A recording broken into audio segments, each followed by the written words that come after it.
Hi guys, this is LaChef from Scarlet Moon Creations, and I'm back with a new video. This is my mid-October wrap-up where I talk about the first half of the books I read in the month of October.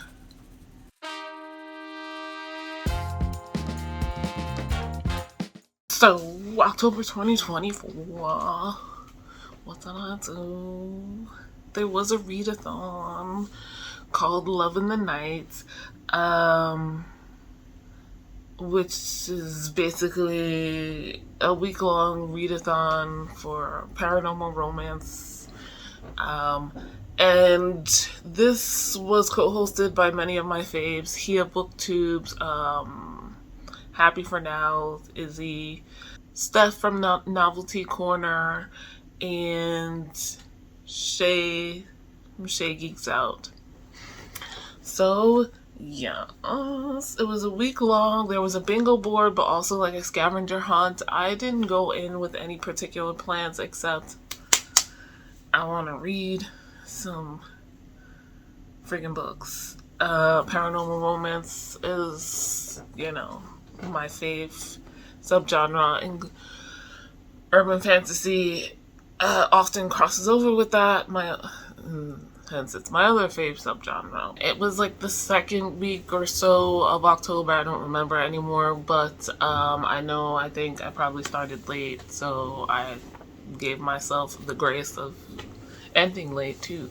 Not that that matters, but yeah, that first week of October, it's not that I wasn't reading anything. I just don't know that, I don't know what happened, but there's nothing on Storygraph or Goodreads, so we move on. I'm still participating, in Herkyad, the hardest reading challenge you'll ever do. Should any of these books fit the white prompts, I'll let you know. That means that there will be a vlog specifically for those. The first book that I finished in the month of October was The Last Guard by Nalini Singh. This is the next for me in the Side Changeling Trinity series by Nalini. And this is kind of an offshoot from the Side Changeling series, but yeah, this is the fifth book in the Side Changeling Trinity. Whew. So, paranormal romance series altogether, and I've been wanting to read more of these to catch up. Am I? Slowly but surely, yes. So keep rooting for me, you guys. I continue to enjoy these, even though we're meeting new people all the time in every book now. It's fascinating. What did I rate this? I gave this 3.5 stars. We're following Payal Rao, who is Indian and CEO of a major family conglomerate. And then we're also following Canto Mercant, who is like the one of the mercants. We met a cousin, I think, of his, Silver, had her book one or two back. And the Mercant family, also a family conglomerate business, but they're all about family, whereas the Rows are all about business, really. Turns out Payal and Canto have met when they were children. Their parents had put both of them into some type of children's correctional facility, and it turned out to be an abusive facility. The situation with Kanto,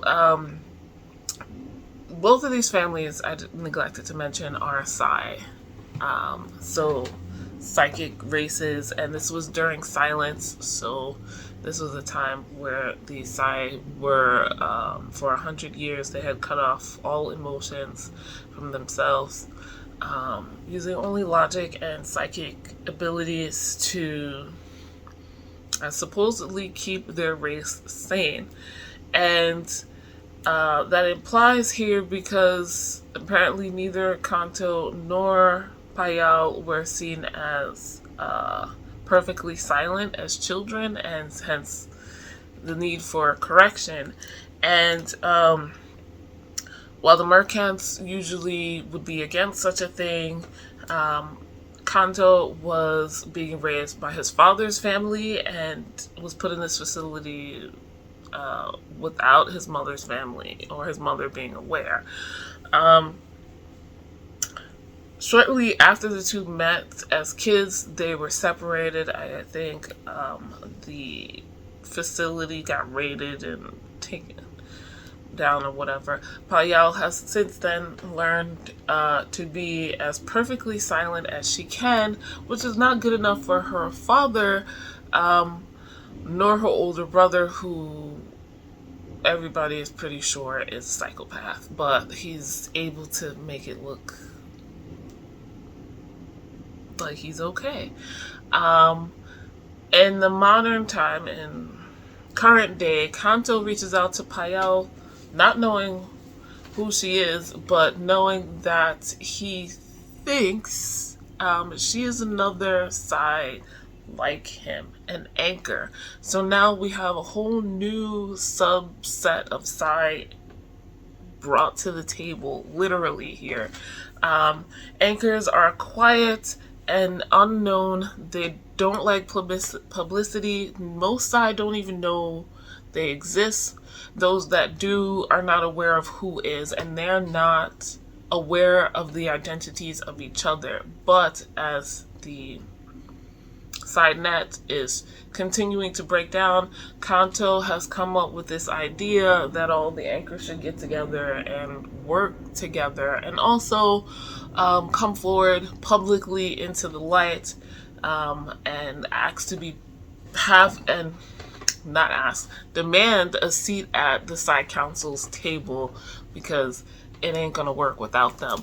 And so they do. And of course, we have these two Sai who have some similarities but different upbringings, due to culture, but also to family beliefs, and trying to get together, because Payal believes that if she doesn't act perfectly silent,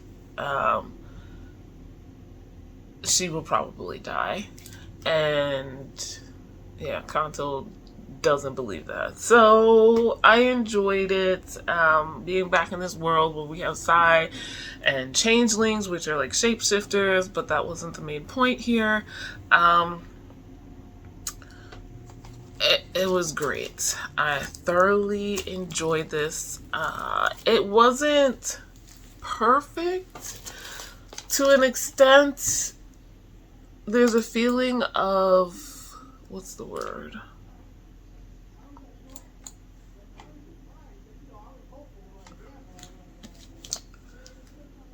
Insta love, but not quite. Like, they're fighting it, especially Payal. And then also, I was really into it in the beginning, and then it kind of, there was a dip in the middle for me that was just like dragging, and then the end came and saved it more. I just, like, I liked their relationship. I felt they had chemistry, but that wasn't the main thing I was interested in, and I felt like the author kind of dragged out those bits, even though there wasn't that many. Like, it was a lot of thoughts about having conversations and how they think about themselves and how they think about each other, and it just felt unnecessarily drawn out to me.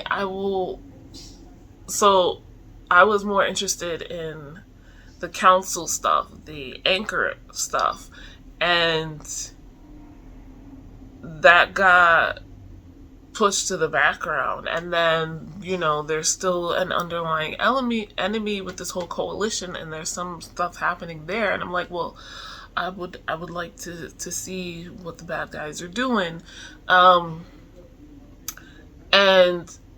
it felt like this whole situation with the sign net and the anchors needing to come out was very important and very time sensitive in the beginning. And then it totally got pushed to the back burner through that middle part where I said it kind of felt like it dropped off and then brought back towards the end. And I was just like,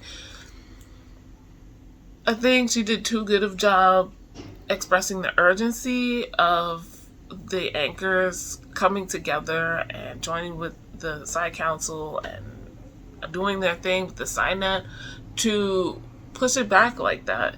The whole time through the middle, I was just like, but how is everything not failing? What's going on with this? What are people thinking on the side council? Well, now that these anchors are coming forward, it was just like, I wanted to get back to that, and we didn't until the end.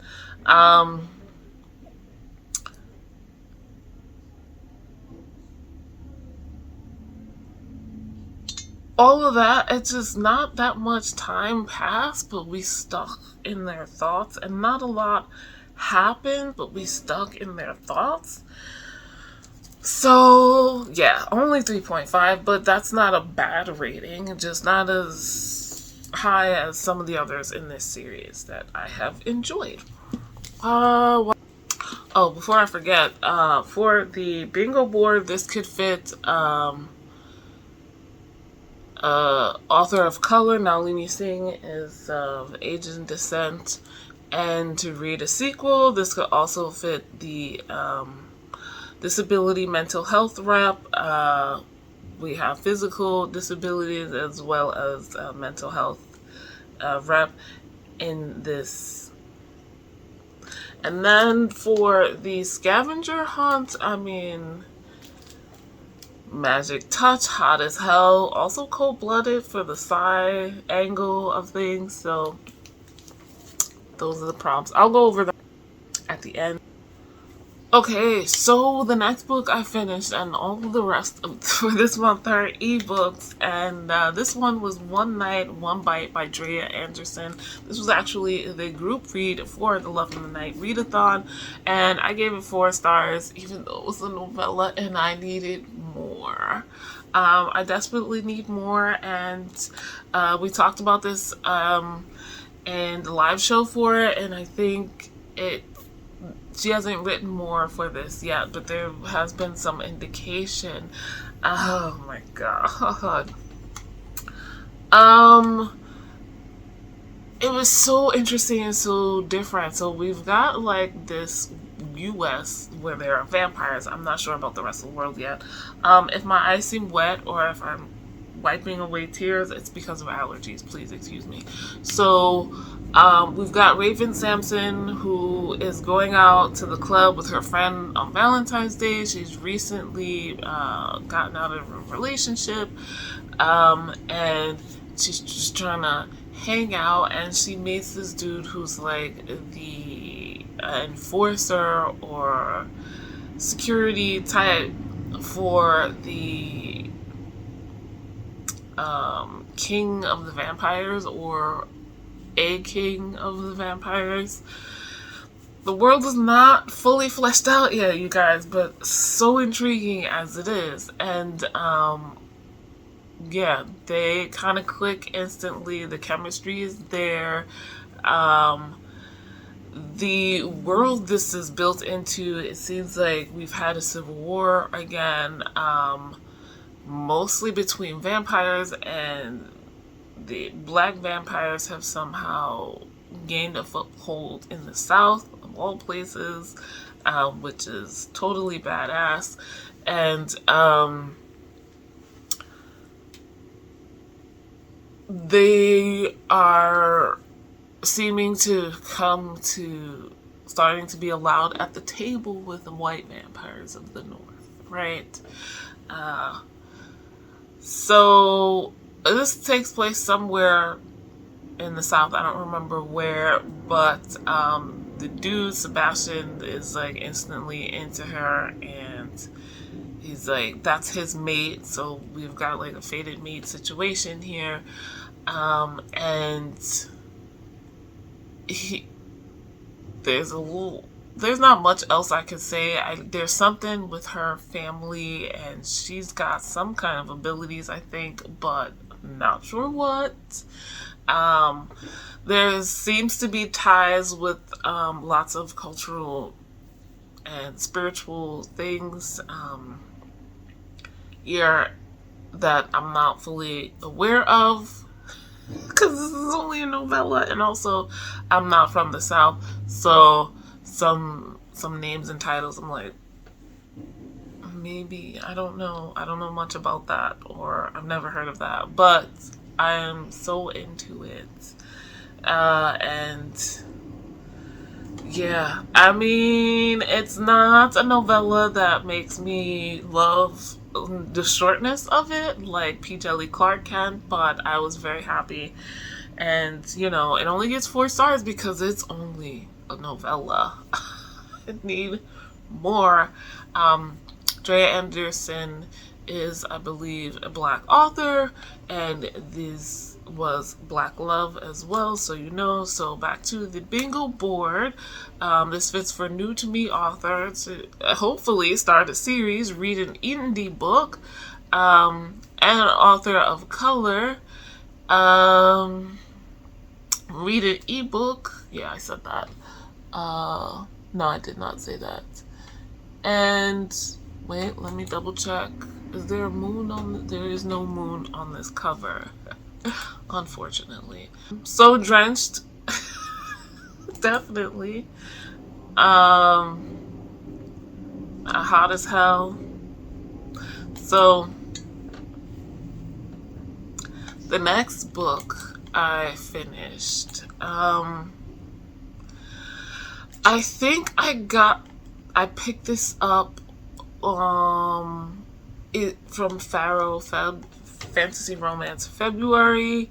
This is Rightfully Mine, a Vampire and Demon Romance by Jade Royal. This was really interesting. I gave it 3 stars.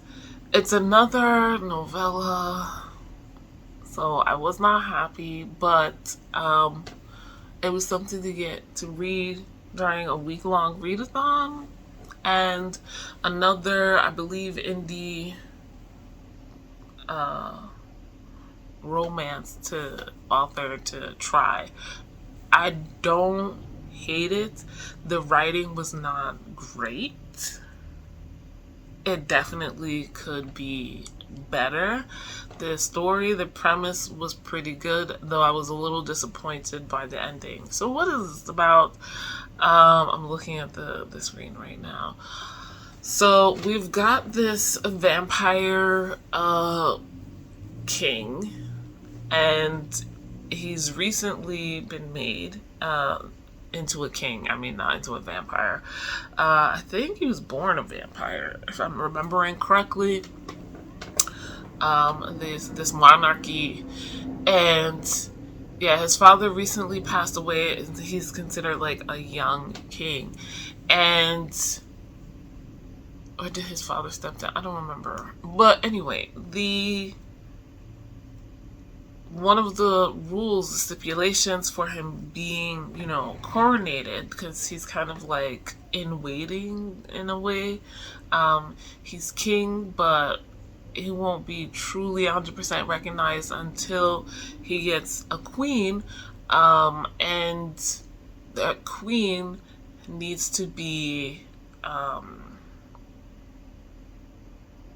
confirmed by some council or whatever. They need to believe that she's the right queen. So even after they get married, it's not 100% sure that he'll be able to keep his kingdom, or that she'll be allowed to stay queen. So anyway, and this I think has to happen on his birthday. So for some reason, he's getting married to a complete stranger that he's never met. And so it was easy for this beautiful woman to meet up with this the original queen, switch places with her, hypnotize her to think, oh, she didn't want to be queen and that's fine, and go in her place. This is, again, a black romance by a black author. So what's really funny to me is that the original queen to be was a white woman with blonde hair, and this new queen to be is a black woman with dark hair. But since no one's met the queen to be, it was easy for the new woman to switch places with her. What was her name?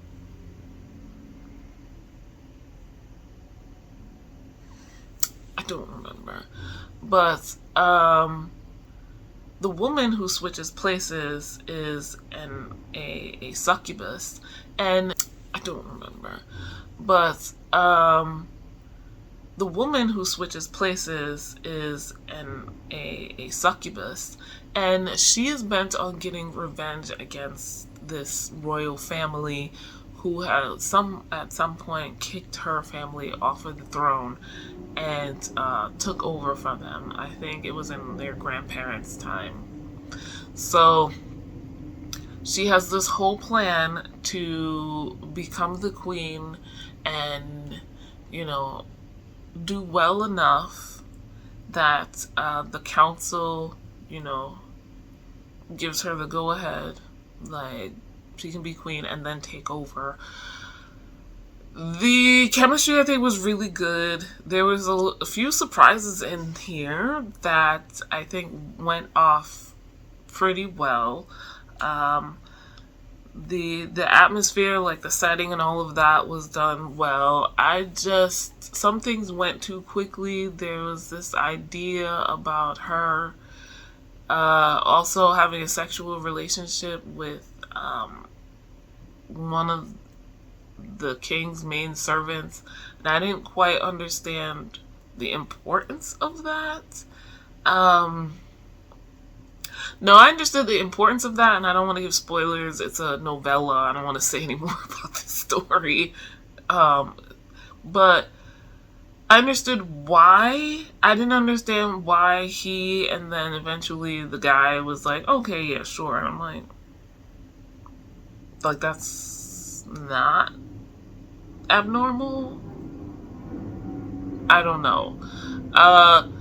What was disappointing really for me was, like I said, at the ending when we get to the whole council situation. Now there's a ritual. Didn't realize it was going to be a ritual. She didn't know. And it became really clear really quickly that no, she can't be.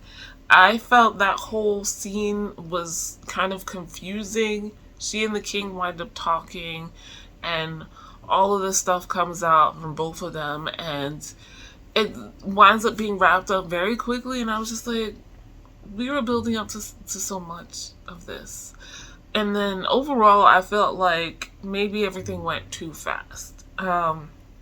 If this was a novel, we could have spent a little bit more time building other relationships, making their relationship a bit more concrete and therefore believable, showing how time is passing, and it felt like so many different things were happening back to back to back, and I felt like more pages would have spaced them out a little bit better. Like I said, built the relationships more. So that's why that only got a 3-star. Oh, her name was Willow.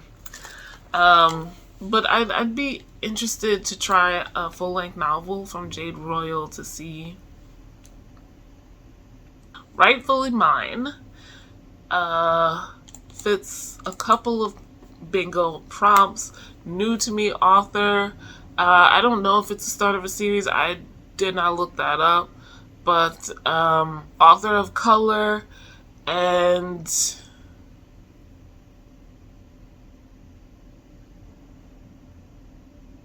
it was an ebook. For the scavenger hunt, though, getting horny, so drenched, hot as hell, cold-blooded because we have a vampire and a demon, succubus.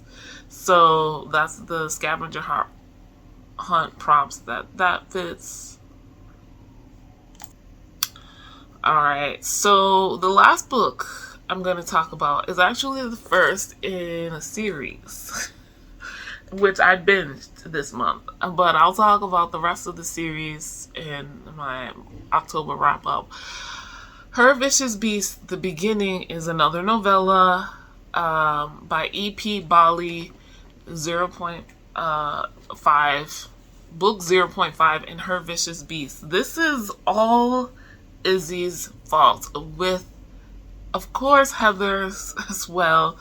We were in that live show and they were talking about this series, and I was like, well, why not? Let me give it a shot. I got a little extra coin. And then I looked up Her Vicious Beast, and the author recommends that you read this novella, which she offers for free on her website, first. And I was like, gotcha. This is what I like about novellas. You try one. If it's part of a series, especially if it's like a prequel type of thing, before the start of the series, then you know if you want to read a series or not, right? This is not a prequel. You have to read this, and you should read it first. You can buy it on Amazon. Unfortunately, she does not have it for sale on her website. But you can download it for free on her website. Her Vicious Beast, The Beginning. I gave this 5 stars, and I have not looked back. I could not look back. I was like, oh damn, I had plans to read other things that I have out from the library, and I proceeded to buy every book after that is currently out. So what is this about? This is a they call it Why Choose, which I have since learned is a more PC term for reverse harem. And I don't understand exactly why this exists when Polly sort of kind of covers it, but maybe that's why it doesn't 100% cover. But, right? So, it still fits Love in the Night, right? We're in this world where, I guess, shapeshifters of certain types, or beasts, are living in the modern world with human beings. They have like their own society or whatever, and there's some crossover. I don't know where this takes place at. I don't think it's the US, but I'm not 100% sure. Anyway, shifters can be prey or they can be predator, like animals in the wild, right? We're following Aurelia, who has been discarded by her father, who is like the ruler of the snakes. And basically, when she turned like 15 or 16, he kind of disowned her and sent her off with her aunt to live in a shack. But every once in a while, he calls on her to do some work for him. She's, almost of the age to legally live and work on her own. She plans to go to school, but just before that, her father asks her to come for one last job. She's not supposed to talk about the powers that she has because they're disgraceful, hence her being kicked out. And she's not allowed to talk about her soul bonds, which are, her soulmates, basically, and the fact that she has 5 of them. So this is a male, female, male, male, male, male series, right? Contemporary fantasy. It's spicy. There are on the page sex scenes, though not.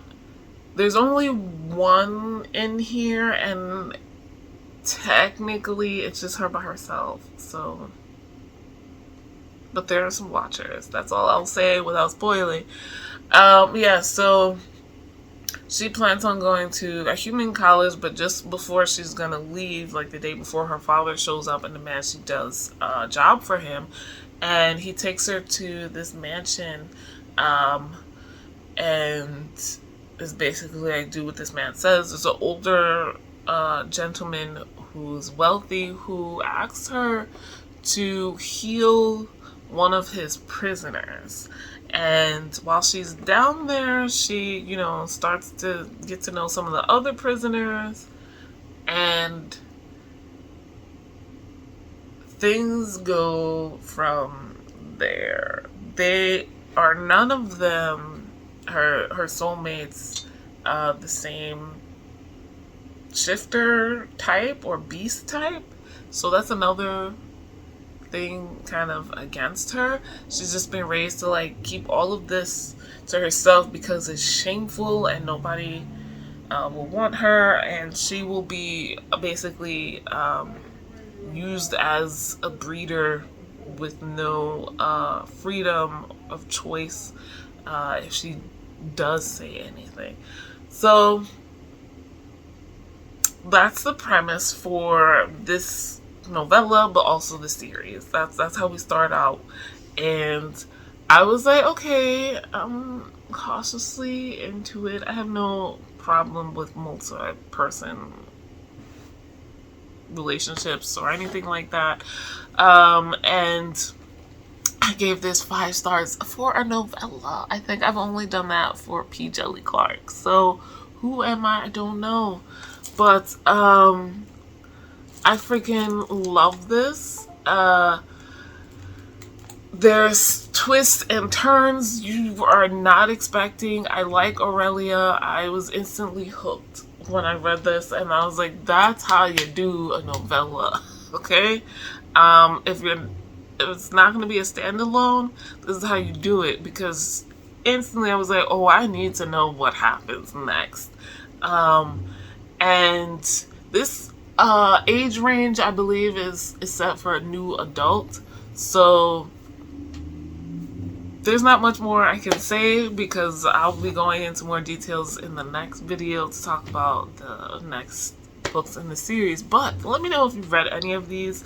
Let me know if you participated in the Love in the Night Readathon. I can say for this last book, Her Vicious Beast, the beginning, the bingo board prompts this fits new to me author, start a series,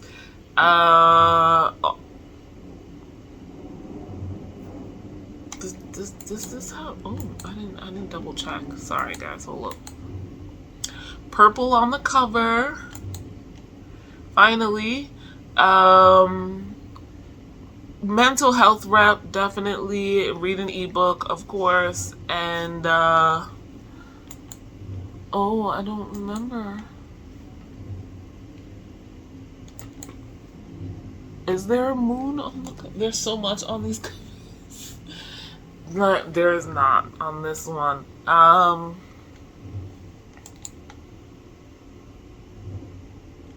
Then for the scavenger hunt, this fits Magic Touch totally. Let's Fly, definitely, in a very unexpected way. So drenched and out of this world and cold-blooded too. So I feel like I did really well with this. Let me see. Yeah, so I'll talk about the rest of the series in the next book. Like this video if you liked it. Subscribe if you are new. Hit the notification bell so you know when the next video is coming. I hope to do it very soon because I need to get these all done before the end of 2024. Links in the description, listed things, everything I mentioned, including the books. Links to my Etsy shop where I make all natural bath and body products for magical and mundane purposes, as well as offer tarot and oracle card readings. Some year-end and new year readings are available now, so check them out. And links to my Instagram and Twitter if you want to follow me anywhere else. I don't know if I'm going to be moving to Blue Sky or not. We'll see how that goes. The also links to my Storygraph and Goodreads if you'd like to follow me anywhere else, and my Amazon wish list if you wanna purchase anything from me. But as always, thank you guys so much for watching. I will see you in the next video. Bye.